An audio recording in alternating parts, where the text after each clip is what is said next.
Émission spéciale votation jusqu'à 8h. Nous allons parler, comme je l'ai dit, de la naturalisation facilitée pour les étrangers de la troisième génération, dite aussi l'ex-Mara, du nom de son initiatrice, la conseillère nationale socialiste vaudoise Ada Mara. Elle sera soumise au peuple, cette loi, le 12 février prochain. Pour en débattre, deux invités sont avec nous. Ici à Lausanne, Jacques-André Houry, bonjour. Bonjour. Vous êtes médecin, politicien vaudois, Vert libéral, donc dans notre studio de Lausanne. À Zurich, je l'aperçois à travers la caméra et le petit écran. Johan Rochel, bonjour aussi à vous. Bonjour. Vous êtes docteur en droit, vice-président du Forhaus, c'est le forum sur la politique étrangère suisse. Pour animer ce débat, Alexandra Richard, bonjour. Bonjour. L'une de nos correspondantes au Palais fédéral. Vous êtes avec nous pour observer, analyser ce qui va se dire ici, les enjeux de cette votation. Des enjeux qui dépassent l'objet lui-même, on va dire, Alexandra. On va parler pas seulement de questions de naturalisation, mais de questions d'intégration, de questions de citoyenneté, d'identité, de passeport. Peut-être commencer par le commencement du projet qui est proposé. Sur quoi est-ce qu'on va voter précisément ce 12 février prochain, Alexandra ? Alors en fait, c'est une question assez simple qui est posée. Est-ce qu'il faut faciliter la procédure de naturalisation pour les petits-enfants d'immigrés ? C'est une démarche qui existe d'ailleurs déjà via le mariage. Le partenaire étranger peut obtenir le passeport suisse s'il a vécu 5 ans ici. Donc c'est une version simplifiée de la naturalisation dite ordinaire qui exige aujourd'hui 12 ans de résidence en Suisse, la maîtrise d'une langue nationale et puis la démonstration de son intégration. Alors, naturalisation facilitée, mais il y a quand même pas mal de critères pour cette démarche facilitée. Quels sont les critères ? Alors, il faut être né en Suisse déjà, avoir fait au moins 5 ans de scolarité obligatoire ici, être âgé de moins de 25 ans, ça c'est pour éviter une esquive du service militaire. L'un des parents au moins doit avoir vécu au minimum 10 ans en Suisse et être allé à l'école ici pendant au moins 5 ans. Et pour les grands-parents, l'un d'entre eux au moins doit être né en Suisse ou avoir obtenu le droit d'y séjourner. Et puis ce n'est pas tout, le candidat est exclu s'il touche l'aide sociale, s'il ne paie pas ses impôts, s'il a un casier judiciaire. Il faut aussi être bien intégré, parler une langue nationale. Finalement, le petit plus pour cette troisième génération, c'est ce qu'on appelle l'inversion du fardeau de la preuve. On part du principe que le candidat est de fait bien intégré et puis c'est à l'autorité de prouver en fait l'inverse si elle en doute. Mais elle a toujours ce droit de regard. C'est donc une naturalisation facilitée, pas automatique, il faut toujours la demander. Voilà, il faut faire la démarche, oui. Et puis bon, on va débattre de ça, forcément, une génération intégrée, ça c'est l'argument qui fait débat. Alexandra, qu'est-ce que c'est que l'intégration ? Oui, effectivement, pour les partisans, alors c'est une large alliance qui va de gauche à droite. C'est une évidence, la troisième génération est intégrée, plus que les immigrés plus récents, elle est née ici, elle vit ici, fait vivre notre société, donc il faut lui proposer un accès facilité au passeport suisse, et puis aussi aux droits civiques qui vont avec. Le seul parti qui s'y oppose, c'est l'UDC. Son argument principal, c'est de dire que la Suisse naturalise déjà beaucoup trop d'étrangers et que la démarche ordinaire est suffisante. Pour elle, il faut au contraire renforcer les contrôles, durcir les procédures, parce que sa crainte, c'est que demain, on naturalise des étrangers qui ne sont pas finalement si bien intégrés. Alexandra Richard, vous êtes avec moi et avec nous pour mener ce débat jusqu'à 8h. On vote le 12 février prochain, je le rappelle. Johan Rochel, Jacques-André Houry, vous êtes avec nous. On va entendre tout au long de cette émission aussi quelques questions issues de notre panel d'auditeurs auxquelles vous répondrez, enfin je l'espère en tout cas. Peut-être, on a fait ça la dernière fois pour RIE 3, vos positions respectives en 40 secondes, 1 minute, pourquoi voter pour, pourquoi voter contre. Johan Rochel, pourquoi êtes-vous favorable à cette naturalisation facilitée ? 40 secondes, top. Je pense qu'il faut voter pour parce qu'il faut reconnaître que c'est une question d'égalité profondément. Comment on traite les citoyens suisses ? Et à mon avis se pose la question, pourquoi un enfant de la troisième génération qui me ressemble terriblement, qui est objectivement dans la même situation que moi, si on se retrouvait les deux à la maternité, on serait les deux dans la même situation, pourquoi le traiter tellement différemment ? Pourquoi partir de l'idée qu'il ne serait pas intégré ? Pourquoi lui mettre des bâtons dans les roues alors qu'il demande à devenir suisse ? Et on va tout faire pour lui faciliter les choses. Et au-delà de l'égalité, il y a une logique qu'on doit retrouver, à mon avis, qui est celle de l'investissement. C'est un investissement pour la collectivité suisse de faciliter l'entrée dans le groupe des citoyennes et citoyens. C'est dans notre intérêt profond de le faire et de le faire le plus rapidement possible. C'est dans notre intérêt économique, politique, social de donner le plus rapidement possible une voie vers la naturalisation à ces gens qui sont au fond profondément suisses déjà maintenant. Investissement, on retient le mot-clé. Jacques-André Houry, vous y êtes défavorable. Cet investissement ne vous sied pas ? Moi, je pense que la naturalisation, c'est quelque chose qui a une très grande valeur. Le droit de cité suisse a une valeur exceptionnelle. Il y a beaucoup de gens étrangers, un très grand nombre de gens qui font l'effort d'une naturalisation ordinaire, et pour moi, faciliter la naturalisation, c'est la déprécier. C'est au fond cette valeur, à mon avis, du passeport suisse, on en reparlera certainement, valeur exceptionnelle qui ne doit pas être bradée. Et puis, évidemment, c'est inégalitaire, évidemment, la nationalité crée des discriminations, c'est clair, et ceux qui sont à gauche, toujours partisans de l'égalité, sont au fond opposés par principe à l'idée même de nationalité. Comme Vert libéral, vous êtes un peu seul à défendre cette position. On a dit que l'UDC était le seul parti qui était contre. Vous vous sentez pas un peu isolé ? Je me sens un peu isolé, mais ça n'est pas grave. Je suis en très bonne compagnie avec vous aujourd'hui pour cette discussion. Et nous, avec vous, jusqu'à 8h. Alors, on va prendre une première question issue de notre panel. C'est celle de Marc. On l'écoute. Bonjour. Simplement, la question est la suivante. Pourquoi est-ce que l'on devrait faciliter tout ça alors qu'il serait simplement, pour la troisième génération, simplement, on pourrait l'offrir, cette naturalisation ? Ah voilà, alors donc Marc, notre auditeur, va encore plus loin que ce qui est proposé dans cette loi. Bon, Johan Rochel, on vous tend cette question. Pourquoi ne pas leur offrir la nationalité, la naturalisation ? Dit cet auditeur, c'est au fond la notion de droit du sol qu'il suggère. Vous seriez favorable à ça ? À nouveau, je répète une fois, je vais peut-être le dire plusieurs fois ce matin, on vote sur une naturalisation qui est facilitée. Cette question, elle nous emmène sur un autre terrain qui n'est pas le terrain de la votation du 12 février. J'invite vraiment tous les auditeurs à être attentifs à cette différence. Pensez que la confusion règne dans les esprits de ceux qui vont voter ? Non, je pense pas, mais je pense que là, il faut être conscient que la question et la réponse que je vais donner, parce que j'ai de la sympathie pour la piste qui est suggérée par la question, c'est pas sur quoi on vote le 12 février. Le 12 février, c'est une naturalisation qui est facilitée, il faut faire la demande. Sur la question qui est posée par Marc, je pense qu'il y a des bons arguments, et un philosophe canadien qui s'appelle Joseph Cairns, qui est le grand spécialiste de l'éthique de la migration, nous invite exactement à faire cette expérience de la maternité, il appelle ça. Il dit, imaginons deux bébés qui sont à la naissance, l'un est de parents suisses et l'autre de troisième génération. Qu'est-ce qui distingue objectivement ces deux bébés quand ils sont à la maternité ? Et je pense que c'est l'idée de Marc derrière sa question. Il y a des bons arguments qui plaident pour dire que ce bébé qui n'est pas de parents suisses, il va être objectivement dans la même situation de vie que le bébé suisse. Il va passer sa vie dans ce pays, il va être un citoyen, il va payer ses impôts, il va travailler dans le pays. Et donc on doit lui donner le même kit de départ qu'on donne aux citoyens suisses, c'est-à-dire un kit qui contient des droits, des obligations, un droit de participer politiquement, mais aussi l'obligation de faire le service militaire, par exemple, et qu'on va lui donner ce kit parce qu'on estime que les probabilités qu'il passe sa vie en Suisse sont tellement fortes qu'on va reconnaître ça depuis le début. On parle bien de la troisième génération, j'insiste. On va reconnaître le fait qu'il va passer sa vie en Suisse et on va lui donner les outils qui vont lui permettre d'être le meilleur des citoyens. Et c'est là qu'il y a l'idée d'investissement qui revient. Si on veut que ce soit le meilleur des citoyens pour nous, pour notre prospérité collective. C'est là qu'on a vraiment l'idée, les collectifs suisses investissent sur ces futurs citoyens, alors on doit lui donner le plus rapidement possible cette naturalisation.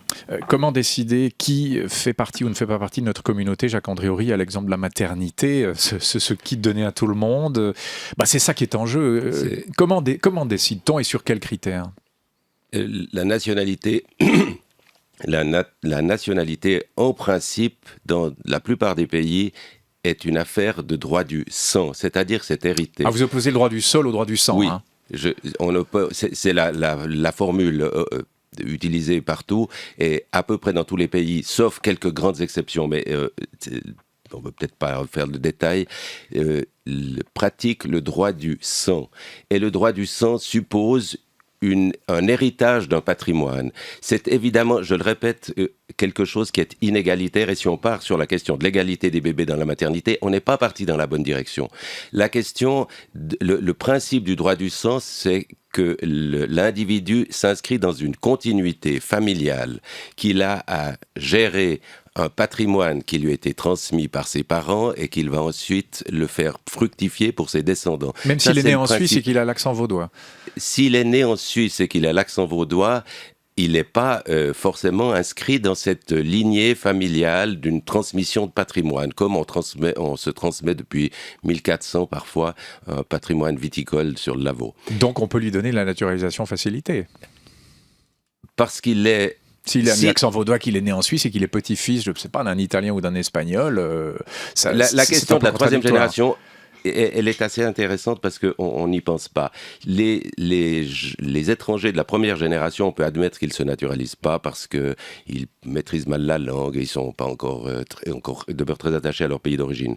La deuxième génération, c'est la question. Pourquoi est-ce que la deuxième génération ne s'est pas naturalisée ? En principe, c'est parce que ce sont des gens qui ont en quelque sorte méprisé le droit le droit suisse. Méprisé. Vous utilisez le terme à dessein. Je tire volontiers méprisé, c'est-à-dire qu'ils n'y ont pas attaché beaucoup d'importance, et raison pour laquelle ils n'ont pas fait la démarche de naturalisation. Et c'est pour ça que vous leur refuseriez pour la troisième génération, parce qu'il y a eu du mépris de la part de leurs aïeuls. Je pense que quand on est un jeune élevé dans une famille qui a dit au fond la nationalité suisse, c'est pas très important, on est plus mal parti qu'à la deuxième génération. Alors là, on touche à un des points forts de votre argumentaire. Yoann Rochel, je vous voyais hocher la tête sur ce mot de mépris peut-être. Sur le mot de mépris et sur l'image qu'a M. Horry de ce patrimoine qu'on se passe. Si j'entends son discours, il me semble qu'on peut être suisse seulement si on est depuis 10 générations dans ce pays. Je suis moi-même petit-fils de 2 réfugiés de guerre, un Alsacien, un Italien, qui sont venus en Suisse durant la Deuxième Guerre mondiale. Et c'est vrai que j'ai un peu de peine à suivre ce discours qui m'empêcherait en quelque sorte de devenir suisse parce que ma famille n'est pas présente sur le territoire depuis X générations. Et donc là, je vois un peu les enfants qui portent la faute ou peut-être le manque d'envie de leurs parents de se naturaliser. Et c'est un discours, j'avoue, en tant que libéral, et je crois qu'on est 2 libéraux ce matin autour de la table, je peux difficilement entendre, parce que les enfants ne sont pas là pour porter les éventuelles fautes de leurs parents, mais on doit les reconnaître pour ce qu'ils sont.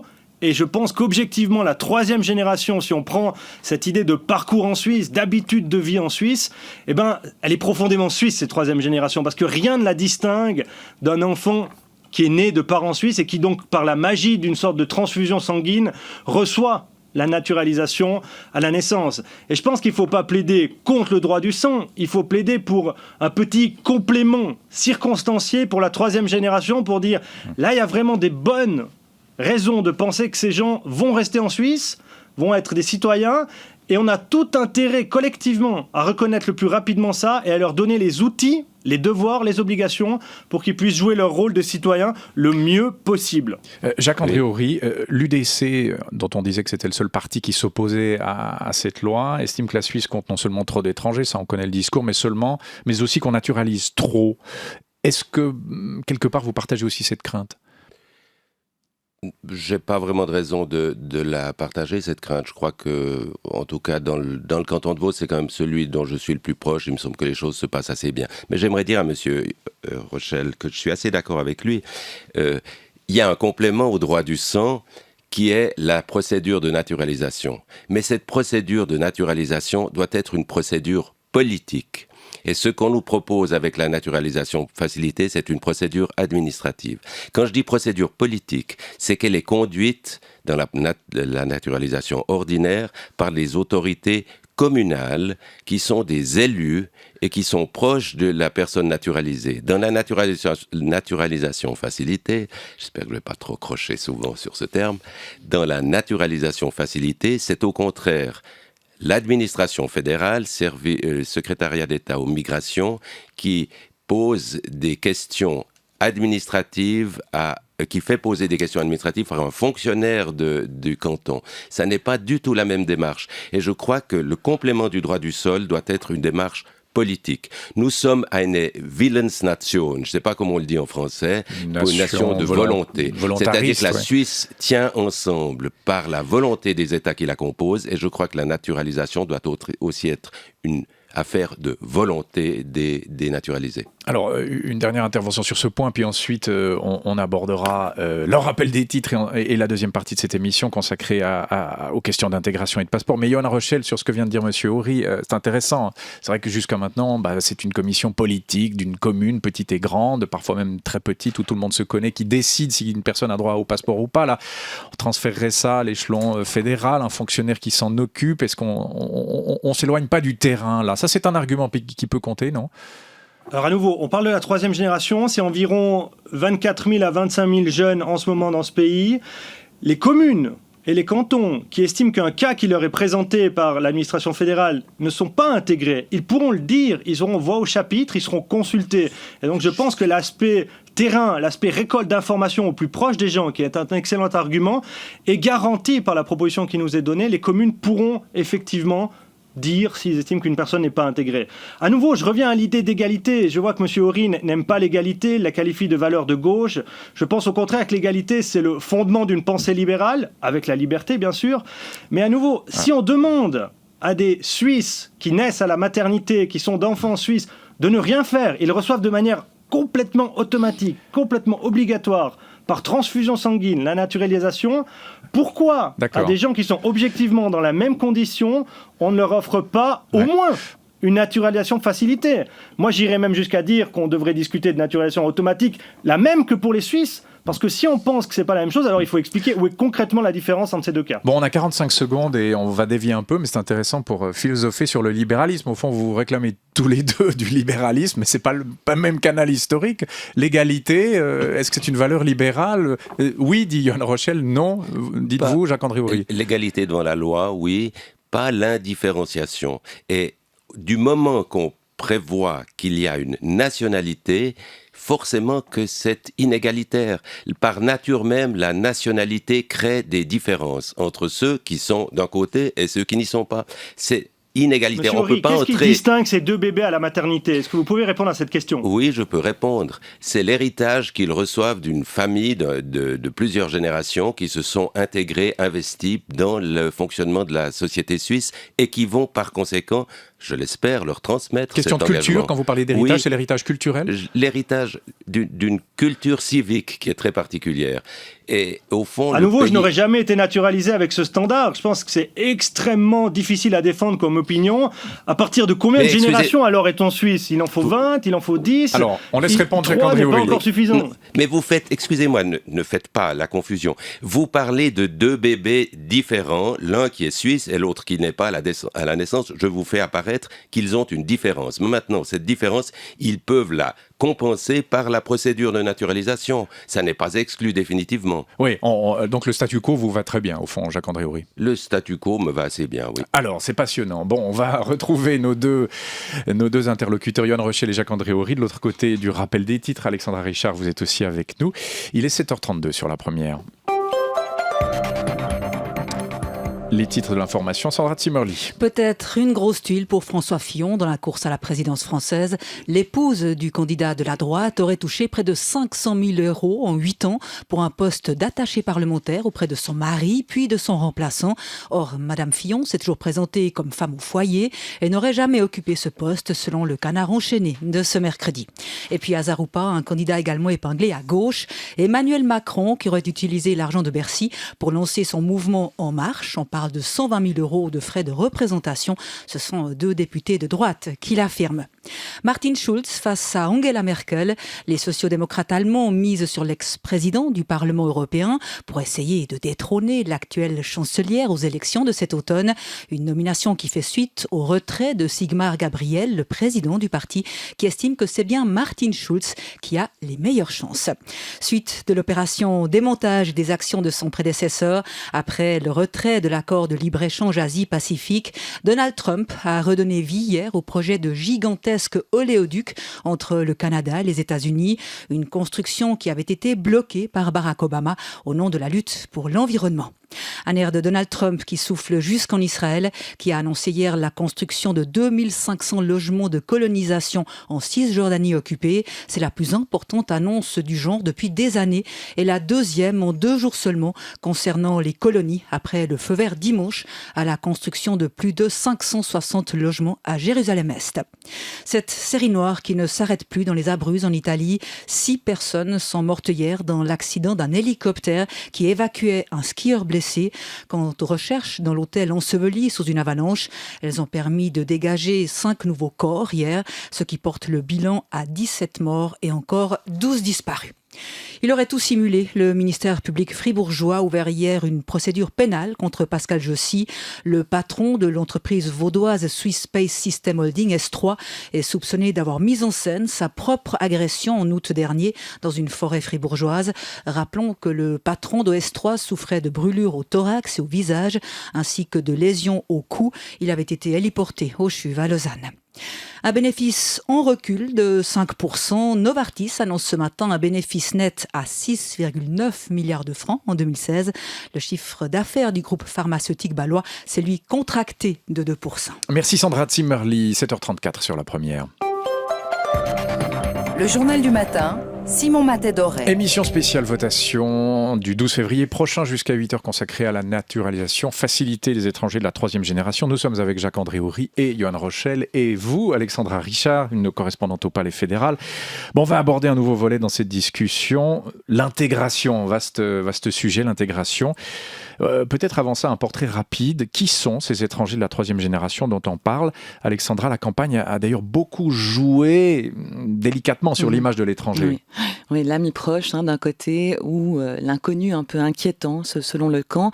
C'est comme ça d'ailleurs que la campagne a même été lancée par les opposants avec cette image choc, on s'en souvient, celle de la femme à la burqa, sombre, angoissante.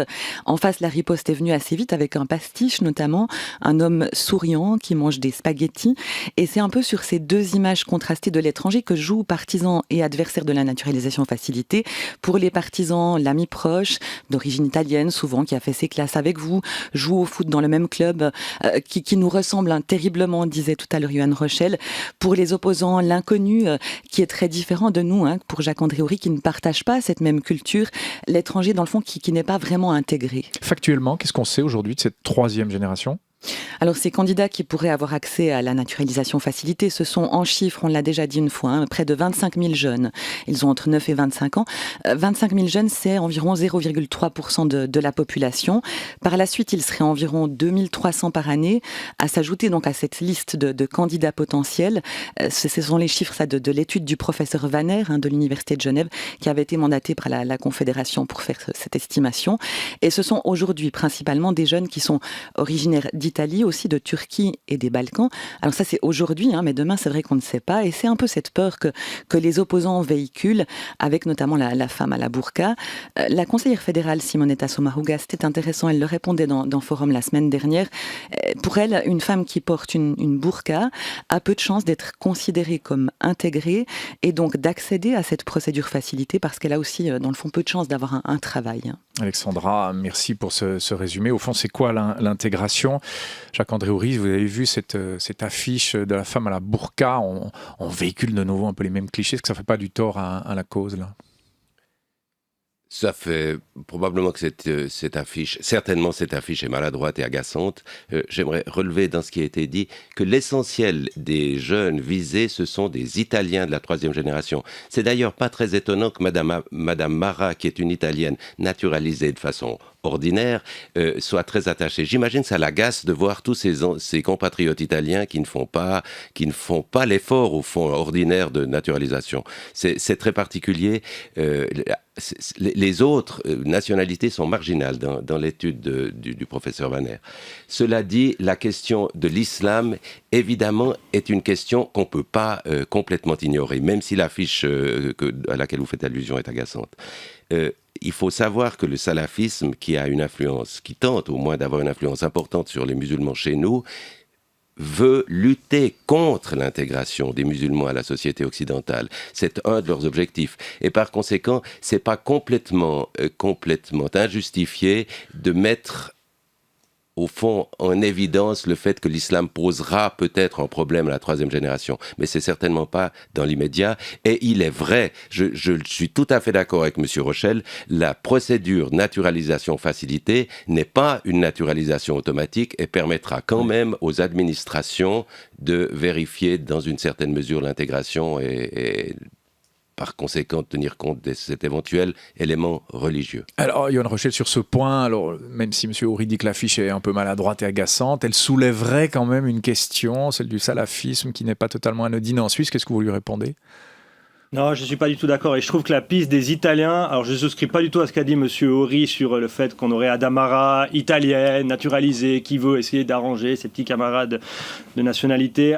Je pense justement que c'est la pente extrêmement dangereuse de ce discours. On essaye de dire, vous inquiétez pas, ça ne sera pas les Suisses qui sont de confession musulmane, c'est les Italiens, eux on les connaît, c'est les bons étrangers, et eux il faut les naturaliser le plus vite possible.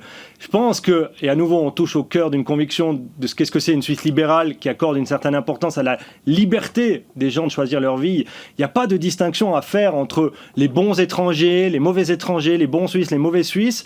Moi, la distinction que je fais, c'est quelles sont les personnes qui respectent les valeurs qui sont dans la Constitution. On ouvre la Constitution et on dit, voilà, qui respecte l'égalité, qui respecte la liberté des autres, qui respecte la démocratie.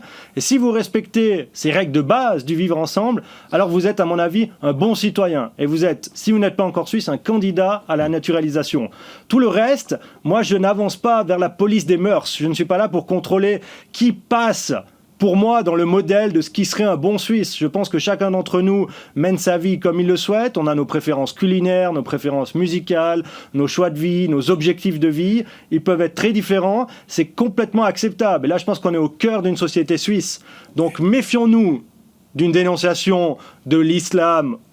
On a des centaines de milliers de gens qui sont citoyens de ce pays, qui sont de confession musulmane. Ayons un certain respect pour nos concitoyens. Et ne prenons pas les Italiens comme l'exemple des bons étrangers. C'est aussi un peu insultant comme discours. Et on a vu qu'au cours de l'histoire, qui est un bon étranger a tendance à changer très très vite. Donc soyons extrêmement prudents. Et je prends M. Horry à témoin. Là, je pense qu'on est tout à fait d'accord. Allons vers un discours sur cette question qui est de qualité, où on évite les pièges du racisme, de la discrimination, pour avoir vraiment une discussion factuelle sur qui respecte les valeurs de la Constitution et qui a donc le droit, ou en tout cas un bon argument pour devenir suisse. Je crois que nous ne sommes pas tombés dans les pièges que vous évoquez ce matin, Johan Rochel. Bon, on va écouter un deuxième auditeur qui va nous amener à la question de l'intégration. C'est Nathalie. J'ai une question qui s'adresse plutôt aux opposants à cette initiative. On parle toujours d'intégration, que les étrangers n'ont qu'à mieux s'intégrer, parler la langue, participer à la vie de la communauté, etc. Donc là, pour moi, c'est exactement ça dont on parle. Ce sont des gens qui sont vraiment bien intégrés. Alors, n'est-ce pas là un pas de la part de notre pays ou un geste moindre pour reconnaître les efforts que ces petits-enfants d'une génération d'immigrés ont vraisemblablement déjà fait depuis de nombreuses années eux-mêmes, mais aussi à travers leurs grands-parents et leurs parents? Voilà, question de Nathalie adressée aux opposants. Donc, je me tourne vers vous, Jacques-André Horry. C'est quoi être intégré et bien intégré? Est-ce que vous arrivez à le définir clairement? Bien, je vais dire que dans la liste qui vient d'être donnée par M. Rochel, il y a surtout l'idée d'une liberté de vie. Il a parlé de respecter la Constitution, mais ensuite d'avoir sa culture, ses goûts propres. Il manque une dimension. C'est la volonté de participer activement à la vie de la communauté. Et pour moi, l'intégration, elle n'est pas simplement une succession de comportements passifs ou de droits, mais c'est une volonté. J'ai parlé de Willensnation et je pense que ce qui caractérise notre démocratie suisse, c'est très particulier la démocratie suisse. C'est vraiment la vie d'une communauté. La politique se fait dans la communauté et déléguée éventuellement à quelques élus.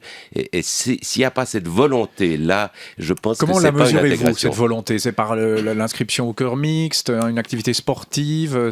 Comment vous la mesurez? Comment est-ce qu'on la mesure, cette volonté de participer à la vie de la communauté chez un étranger de la troisième génération, en l'occurrence? Moi, je pense que vous avez raison. C'est bien je vous pose la question. Oui, non, mais les exemples que vous donnez sont les bons. C'est effectivement, peut-être pas le cœur mixte, parce qu'il y en a de moins en moins, mais une activité culturelle ou une activité associative quelconque.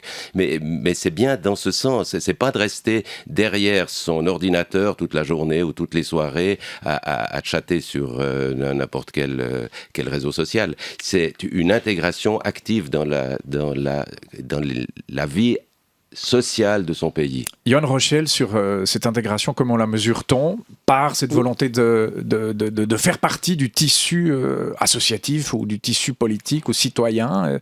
Là, j'imagine que vous êtes assez d'accord, non? Pour beaucoup de jeunes citoyens, chatter sur les réseaux sociaux, comme dit M. Horry, peut justement être une forme très importante de participation politique. Et j'invite M. Horry à nous rejoindre sur Facebook. Il y a des fois des débats de très très bonne facture, excellente qualité sur ces discussions politiques. Moi, ce qui me marque dans ce discours sur la volonté de participer, et je peux rejoindre M. Horry que ça doit être un critère, il faut donner les moyens aux gens alors de participer. Et quoi de mieux pour participer pleinement à la vie en société que d'avoir des droits politiques, que d'être vraiment reconnu comme citoyen. Et ça me permet de faire le lien avec plusieurs études scientifiques, dont une qui a été menée par l'Université de Zurich, qui est une étude extrêmement solide sur plus de 700 cas de personnes qui ont été naturalisées ou qui n'ont justement pas été naturalisées, et qui montrent que ceux qui sont naturalisés le plus rapidement possible vont mieux s'intégrer en Suisse, vont plus participer sur le marché du travail, vont avoir des meilleures perspectives professionnelles, vont contribuer à la vie en société, vont s'engager politiquement. Et le message, il est très clair. Si on naturalise les gens le plus rapidement possible, on va les encourager à devenir des vrais participants au projet de société suisse. Là, vous on retournez va la faire question, d'eux des meilleurs citoyens. Ouais. Et donc, on a tout intérêt à avoir, sur le cas qui nous occupe, une naturalisation facilitée. On envoie un message symbolique très fort. Mais c'est un pari, vous êtes d'accord, Johan Rochel? C'est plus qu'un pari. La science nous dit, si on le fait, si on choisit cette piste, alors on aura des effets concrets qui vont nous revenir en termes de prospérité collective, qui vont être intéressants pour nous. C'est un investissement beaucoup plus qu'un pari. Oui, alors investissement, pari, bon, alors Johan Rochel retourne au problème, au fond, facilitons-leur la naturalisation et ils participeront ensuite à la vie de la communauté, Jacques-André Horry. Bon, c'est un pari. J'ai lu cette étude. C'est évidemment intéressant parce que c'est fait avec d'abord, c'est une naturalisation ordinaire. Hein, c'est quand même pas tout à fait la naturalisation facilitée. Et cette naturalisation ordinaire, on a pris un collectif de gens qui sont à la limite à 49% ou 51%. Je signale quand même que c'est un collectif particulier. La majorité des candidats à la naturalisation, ils obtiennent 80 ou 100% des appuis. Ceux qui sont à 51 ou à 49, c'est quand même des gens qui ont été à un moment donné un peu en situation limite. Mais c'est une étude scientifique parmi d'autres. D'accord, on ne va pas toutes les citer non plus. C'est scepticisme à l'égard de la science, monsieur Horry. Je suis un peu déçu de vous, là. Ah, bah écoutez, je connais trop les études médicales pour leur faire complètement confiance. Oui, monsieur Horry est médecin, on le rappelle. Bon, vous êtes aussi scientifique dans votre domaine, Johan Rochel. Troisième question, elle émane de notre panel d'auditeurs, d'Emmanuel. Ma question, c'était par rapport à l'argumentaire souvent présenté par les opposants ou les sceptiques à cette loi. Je notais avec étonnement un argument qui revient très souvent et qui est très étonnant, c'est celui de pointer du doigt les parents ou les grands-parents des gens concernés. On leur reprocherait de ne pas s'être naturalisés, soit les primos, soit les segundos, etc. Et je me demandais qu'est-ce que ça venait faire dans le débat. Et si, finalement, en montrant du doigt les générations d'au-dessus, il n'y avait pas la volonté de faire tourner le débat autour d'autre chose que faciliter la naturalisation des plus jeunes, quoi. Bon, Johan Rochel, cet auditeur soulève la question, pourquoi est-ce que les aïeuls, parents ou grands-parents n'ont pas, eux, déjà demandé la naturalisation? Vous avez une réponse? Il y a beaucoup de raisons, et là, à nouveau, on a des très bonnes études scientifiques sur cette question. Alors, au-delà des questions très pragmatiques, les coûts, ça a coûté longtemps relativement cher de se naturaliser.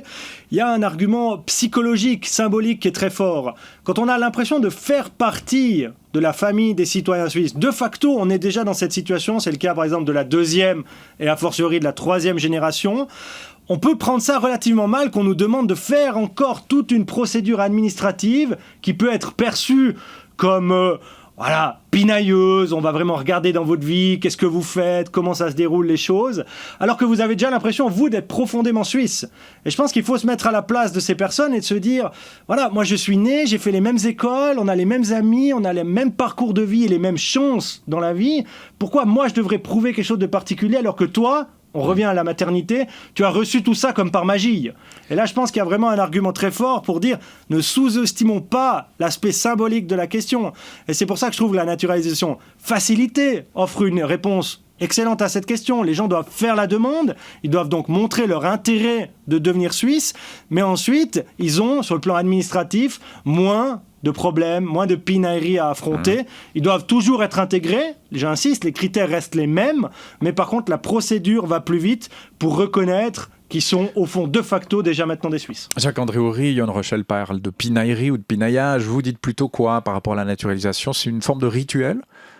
Il y a une forme de rituel qui se termine d'ailleurs dans la naturalisation ordinaire par une prestation de serment devant le Conseil d'État, en tout cas dans le canton de Vaud, ce qui n'est pas le cas dans la naturalisation facilitée, pour la valeur symbolique. Cela étant, vous parlez de la deuxième génération. Pourquoi est-ce qu'ils ne se sont pas naturalisés? C'était ça la question d'Emmanuel. Oui. Il faut savoir que le nombre d'étrangers qui se naturalisent a augmenté considérablement au cours de ces 15-20 dernières années. Les cessions dans le canton de Vaud, qui étaient de 90 à peu près, sont passées à 500 d'après les informations que j'ai. Donc l'augmentation est considérable. Ça veut dire que la majorité des étrangers traverse ou qu'il souhaite traverse assez bien cette épreuve, entre guillemets, de naturalisation. Et comme je l'ai dit au début, dans une certaine mesure, la facilité, c'est la déprécier. Notamment à l'égard de ces étrangers-là. On revient à la question de la dépréciation qui était le premier argument de Jacques-André Haury. Est-ce que si c'était accepté, donc au niveau fédéral, harmonisation des pratiques, Yoann Rochel, est-ce qu'il y aura un appel d'air, selon vous? Plein de jeunes s'engouffreraient dans la brèche de la naturalisation facilitée?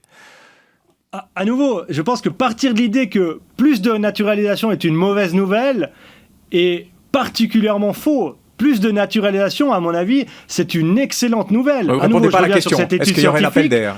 C'est à notre avantage. Donc, moi, j'encourage les gens qui remplissent déjà maintenant les conditions à aller se naturaliser. Là, il n'y a aucun doute là-dessus. Mais vous pensez vraiment que ça changerait les choses? Suisses, c'est leur avantage. Et donc, moi, j'ai pas du tout peur d'un appel d'air. J'aurais même tendance à lui dire, mais justement, venez, rejoignez le groupe des citoyens. Et il faut bien voir. Et là, je pense qu'on a une autre explication pour ces montées du nombre de naturalisations.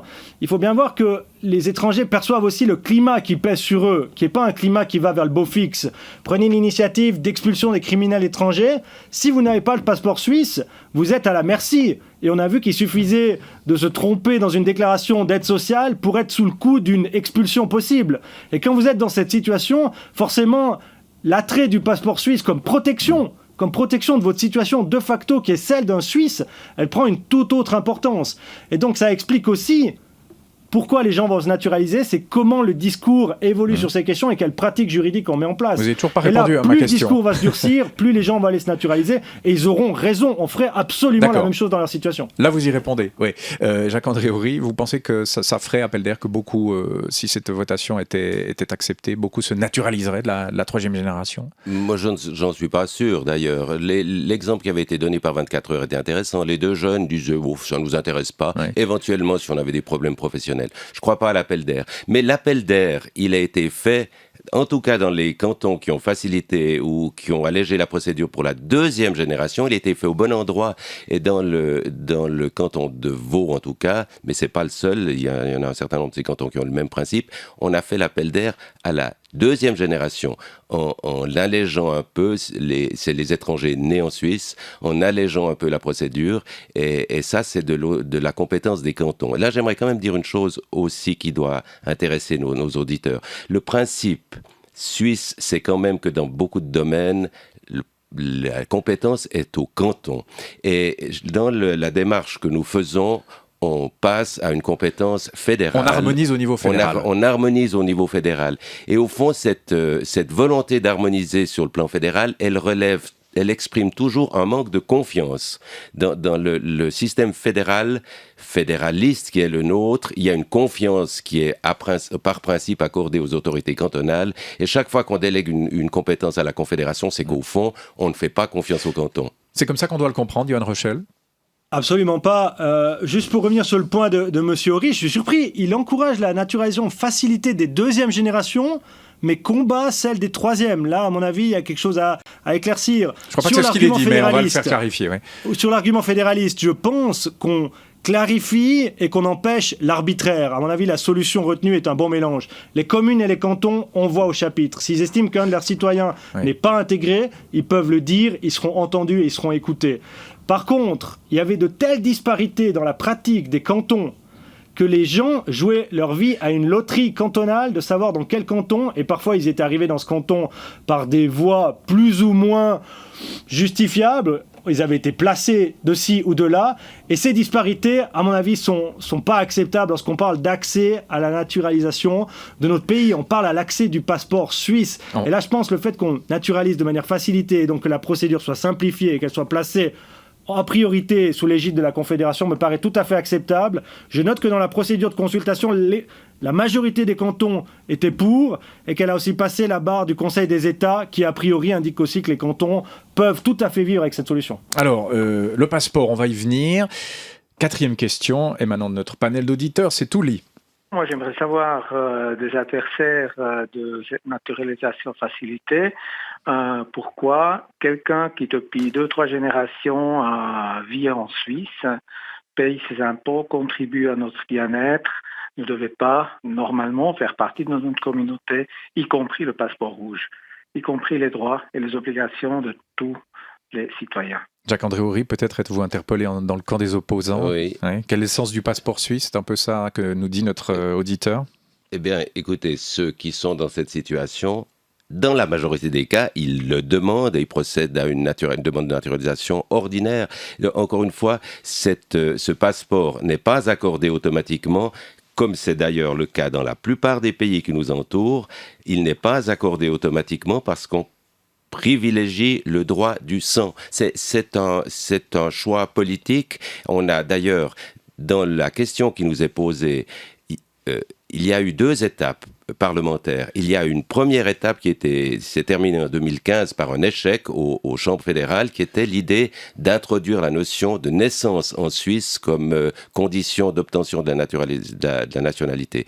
Ce droit du sol a été retiré du projet constitutionnel et maintenant on est simplement dans une question de naturalisation facilitée pour les étrangers de la 3e génération parce que les autorités suisses continuent à privilégier le droit du sang. Alors l'exemple que nous donne notre auditeur, c'est juste, mais c'est pas comme ça que ça fonctionne, simplement. Il suffit pas il faut en plus d'être en Suisse, payer ses impôts, etc., faire une démarche de volonté pour obtenir ce passeport suisse. Johan Rochel, quel est le sens du passeport suisse?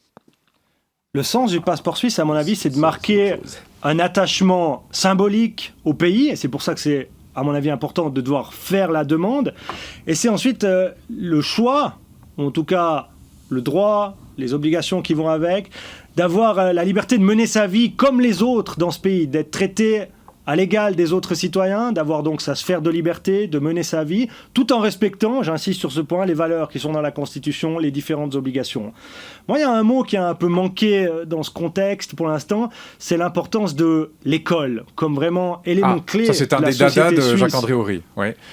La confiance, quand il y a des gens qui ont fait tout leur parcours scolaire en Suisse, et c'est la plupart des gens qui sont de la 3e génération, à nouveau, on est ensemble à la maternité, on va ensuite à la même école, on a les mêmes amis, on fait les mêmes parties de foot à la récré, et une partie de ces gens doit ensuite prouver, pour une raison qui est encore, à mon avis, pas claire, qu'elle est suisse et que les autres n'ont pas eu besoin de prouver. Et il y a, à mon avis, dans cette discussion, une sorte de désaveu implicite de l'école comme une de nos institutions les plus fortes, qui a la capacité de créer les citoyens, qui va vraiment faire des gens qui sont des bons Suisses, qui respectent, qui parlent les langues, qui sont des citoyens actifs dans la société. Et je pense qu'il faut reconnaître que cette école, elle fait le travail. Et la naturalisation facilitée vient récolter les fruits de cette institution. Désaveu de l'école, vous avez 1 minute, Jacques-André Houry, pour répondre, mais c'est très intéressant. Au fond, c'est comme si on bafouait tout ce qui avait été fait pour intégrer les jeunes à l'école. Est-ce que l'école ne fait pas son boulot? Mais l'école fait son boulot, mais elle n'est pas le seul à le faire. Je crois que le travail d'éducation et de préparation à la citoyenneté, c'est une question d'abord de famille, d'environnement social et secondairement d'école. Mais on est de nouveau dans le même schéma, je dirais un peu socialiste, qui est que les enfants sont égaux à la naissance, ils ne devraient pas avoir de patrimoine à recevoir ou à transmettre à leurs descendants, et puis l'école devrait tout faire pour les préparer à tout, y compris la citoyenneté. On ne peut pas tout demander à l'école. L'école ne fait dans ce domaine qu'une partie, le reste vient de la famille, et c'est cette famille dont je parlais à propos de la 2e génération. Alexandra Richard, vous suivez ce débat. Bilan et perspective, on va dire. On vote le 12 février prochain. Bon, selon les sondages, ça risque d'être serré. Que retirez-vous de ce qui s'est dit ce matin? C'est vrai qu'on est dans un débat assez passionnant sur des questions un peu de société essentielles, comme ça. Oui, on parle du sens du passeport, de la citoyenneté, question d'intégration. J'aimerais peut-être juste revenir un petit instant sur Terre et sur justement cet enjeu du 12 février, parce que c'est peut-être important de le rappeler, puisque on ne vote pas sur un droit du sol, on ne vote pas sur des questions de citoyenneté directement, ni sur des questions d'intégration. Il ne faudrait pas qu'on se trompe sur l'objet de ce vote. Alors, on vote simplement sur finalement une question un peu administrative, une procédure simplifiée de naturalisation. Ça reste une démarche volontaire, c'est pas un droit du sol. On l'a dit plusieurs fois, mais il faut peut-être le répéter, puisqu'on en a beaucoup débattu ici. On est allé assez largement un petit peu plus loin. Celui qui veut obtenir le passeport doit toujours le demander. Il y a des critères précis, on les a aussi dit. Et puis l'autorité a toujours ce droit de regard. Mais c'est vrai que c'est intéressant d'entendre un petit peu ces notions de droit du sol, de droit du sang, parce que ça ça illustre bien ces positions en fait qui s'expriment aussi dans ce débat face à un compromis un petit peu tiède, hein, une version trop minimale d'un côté qui va pas assez loin pour les partisans. On entendait Johan Rochel qui espérait une sorte de kit de citoyen, un droit du sol fonctionnel, ou alors une version qui va justement trop loin pour les opposants, pour ceux qui privilégient le droit du sang, une sorte d'appartenance à la communauté, comme le disait Jacques-André Houry, qui passe plutôt de père en fils, qui se définit pas par le sang. Donc c'est assez intéressant de voir qu'on est ici plutôt sur un compromis qui est un petit peu plus tiède quand même au final. Hein. D'accord, merci nous avoir ramené sur terre. C'est vrai qu'on est parti d'une question administrative, celle qui est soumise au peuple le 12 février, puis on est monté un petit peu au-dessus du sol sur des questions assez philosophiques d'élitarisme, d'identité suisse, etc. Quel investissement pour l'avenir. Johan Rochel, vice-président du Pharos, Jacques-André Houry, médecin, vert libéral. Merci beaucoup d'avoir été nos invités ce matin et bonne journée à vous. Merci à vous, bonne journée. Merci, aussi. bonne journée à tous.